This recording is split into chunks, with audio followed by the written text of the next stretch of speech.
Hello friends.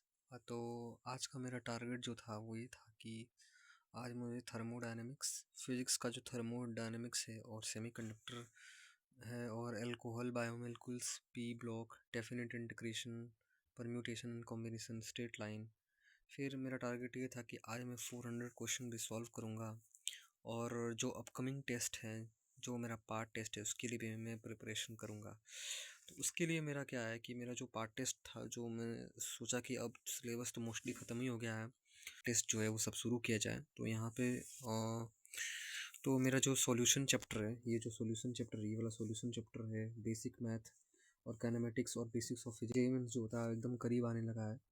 तो धीरे धीरे टेस्ट जो होते हैं वो शुरू करना चाहिए। काइनेमेटिक्स है तो मोस्टली क्वेश्चंस मैंने सॉल्व कर लिए हैं, ठीक है। तो मैं पढ़ता हूँ इसके लिए। तो जो ये मेरे पास पीवाईक्यू का बुक है जेईई मेंस का, और फिर एक और पीवाईक्यू का बुक है, जैसे कि जेईई मेंस का हो गया, फिजिक्स का है, मैथ का और फिजिक्स का है। अभी मोस्टली मैं सोच रहा हूँ कि मैं ना ये पीवाईक्यू बुक सॉल्व करूँ, और मेरे पास मोशन का और पीडब्ल्यू का मॉड्यूल है, तो वो भी साइड बाय साइड उसको सॉल्व कर रहा हूँ।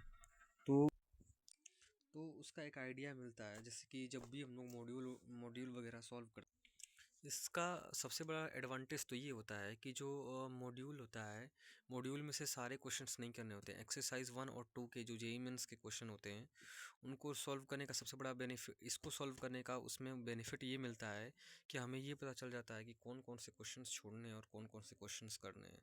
जैसे जब मैं सेमीकंडक्टर पढ़ रहा था, तो सलीम सर ने बताया कि जो लॉजिक गेट है, लॉजिक गेट का वेटेज बहुत ज़्यादा है, तो उसका क्वेश्चंस जो होता है वो मॉड्यूल में से कर सकते हैं। तो मेरा फ़िलहाल अभी थर्मोडायनेमिक्स सेमीकंडक्टर पढ़ रहा हूँ, और अल्कोहल फिनोल ईथर हो गया, और पी ब्लॉक और डेफिनेट इंटीग्रेशन का और परम्यूटेशन कॉम्बिनेशन का मेरा बैकलॉग है। तो मैंने तो ये सोचा है भाई कि मैं वन शॉट देखूंगा, और डेली, मतलब डेली डेली नहीं, मतलब डेली ऐसा नहीं होगा कि मैं एक दिन में ही 8 घंटे का या फिर 6 घंटे का लेक्चर देखूँ, जैसे थर्मोडायनेमिक्स है फिजिक्स का। तो इसका क्या है ना कि इसका 5 घंटे का वन शॉट है, ठीक है। और एल्कोहल फिनोल इथर हो गया, इसका भी 5 घंटे का वन शॉट है।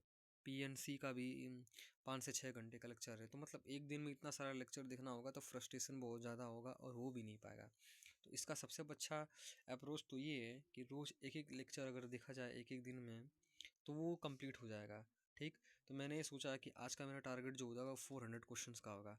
तो 400 क्वेश्चंस एक बार में नहीं लगेगा, मतलब जैसे लेक्चर देख रहा हूँ, तो एक लेक्चर हो गया, उसमें लेक्चर ले रहा था, तो सेमीकंडक्टर का लिया और थर्मो का लिया, और अल्कोहल फिनोल ईथर और बायोमोलिक्यूल्स का लिया। तो उसने मतलब लेक्चर देखने में ही, मेरे लेक्चर में ही सर लोगों ने और मैम ने क्या किया ना कि लेक्चर में ही पूरा 100-110 सवाल करवा दिया, ठीक। तो बाकी का जो 300 सवाल है वो मैं क्या करूँगा कि वो ऐसे ख़त्म करूँगा, जैसे सॉल्यूशन हो गया, बेसिक मैथ हो गया, काइनेमेटिक्स हो गया, और ये बेसिक्स ऑफ फिजिक्स हो गया। तो इसमें से कर लिया कुछ, ठीक है। और मैंने बहुत सारे क्वेश्चंस में टिक लगाए हुए हैं, मतलब जो जो क्वेश्चन मुझे मतलब पहली बार में नहीं हुआ था, या फिर जो पहली बार में नहीं हुआ था, कुछ ज़्यादा ही बेसिक था, इतना बेसिक था कि मतलब जैसे कि थ्योरी में से आ गया, तो वो टिक भी मैंने पहले लगाया था। तो बस उसी को रिवाइज करना होता है, और जो सेम टाइप का क्वेश्चन होता है उसको स्किप कर, क्योंकि मेरे कोचिंग वाले सर ने भी बताया है कि सारे क्वेश्चंस नहीं करने होते हैं। जैसे आज का टारगेट तो मैंने बना लिया कि 400 क्वेश्चन सॉल्व करना है, तो ऐसा नहीं होना चाहिए कि 400 क्वेश्चन लगें सॉल्व करने एक ही क्वेश्चन को करने में पूरा 10 मिनट दे दी। नहीं, एक क्वेश्चन देखा, अगर वो क्वेश्चन इतना बेसिक का है कि मतलब तुरंत दिमाग में आ रहा है कि अरे यार यही तो फॉर्मूला लगेगा, is equal to P naught of X J plus P naught of B X B, तुरंत लग जाएगा, तो वो स्किप कर देना है, ठीक है ना। या फिर बहुत ज़्यादा डाउट है तो उसका सोल्यूशन देख लो, ठीक है। और अभी तो फ़िलहाल तो मैं नोट्स नहीं, मतलब नोट्स जब है तो शॉर्ट नोट्स बनाने की क्या ज़रूरत है। मैं नोट्स में ही क्या करता हूँ ना कि नोट्स में ही मैं ऐसे ऐसे कर देता हूँ, जैसे दिखा दे रहा हूँ। जैसे ये फॉर्मूला है जो बार बार इस टॉपिक में यूज़ हो रहा है, तो मैं इसके ऊपर ना गूगला ऐसे कर देता हूँ रेड पेन से। तो जब मैं दोबारा इस नोट्स को खोलूँगा तो मुझे पता होता है कि यही फॉर्मूला से सवाल आया था जेईई मेंस में, तो बस इसी को मुझे देखना है, ठीक है। तो इसका बहुत अच्छा एडवांटेज ये होता है ना कि तुम्हें बार बार नोट्स पूरा पढ़ने की ज़रूरत नहीं पड़ेगी। अब ये पूरा नोट्स ही मेरा सॉल्यूशन का है और यहाँ से कोऑर्डिनेशन केमिस्ट्री भी शुरू हुआ है, यहाँ से देखो, देखिए भाई, यहाँ से शुरू हुआ कोऑर्डिनेशन केमिस्ट्री, ठीक है। यहाँ से, यहाँ से, और इतना पूरा सॉल्यूशन चैप्टर है। फिर उसके बाद उसकी एक्सरसाइज की कॉपी अलग से है, डीपीपी की कॉपी अलग से है। और नहीं क्या करता हूँ ना कि वो केमिस्ट्री जो केमिस्ट्री का होता है वो उसमें लिख लेता हूँ।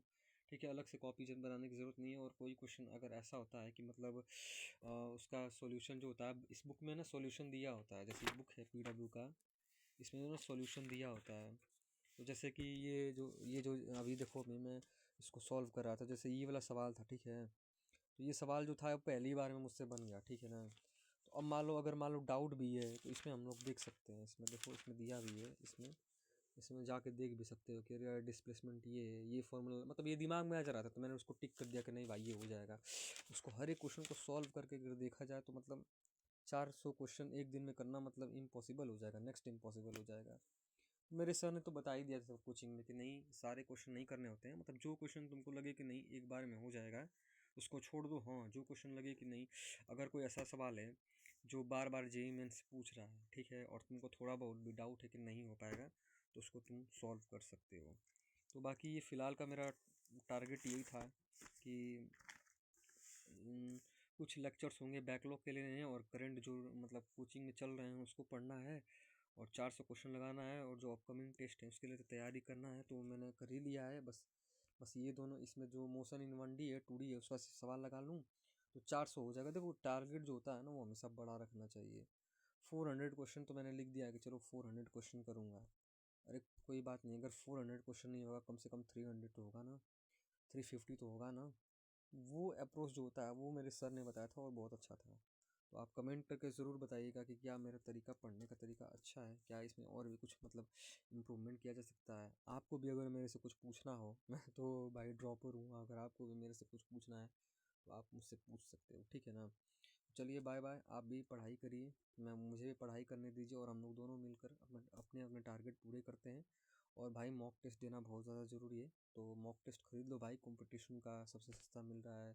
पीडब्ल्यू का भी 1099 का है, वो भी खरीद लो, और जो तुमको देना है दे दो। और बहुत ज़्यादा महंगा नहीं है, देखो यार पढ़ाई में तो पैसा लगाना ही पड़ेगा। तुम चाह रहे हो कि सब कुछ फ्री में तुमको मिल जाए तो वो नहीं हो सकता, ठीक है ना। मतलब पैसा बिना लगाना पड़े और पढ़ाई भी हो जाए तो ये तो हो नहीं सकता है, ठीक है। थोड़ा बहुत एफर्ट मारो, पेरेंट्स को कन्विंस करो, ठीक है ना। पेरेंट्स भी अपना पूरा दम लगा रहे हैं, है ना, तुम्हें पढ़ाने के लिए, और तुम भी अपना पूरा जोर लगाओ पढ़ने के लिए। ठीक है, मिलते हैं नेक्स्ट वीडियो में, और मैं कोशिश करूँगा कि हर हफ्ते एक वीडियो डाला करूँ, है ना।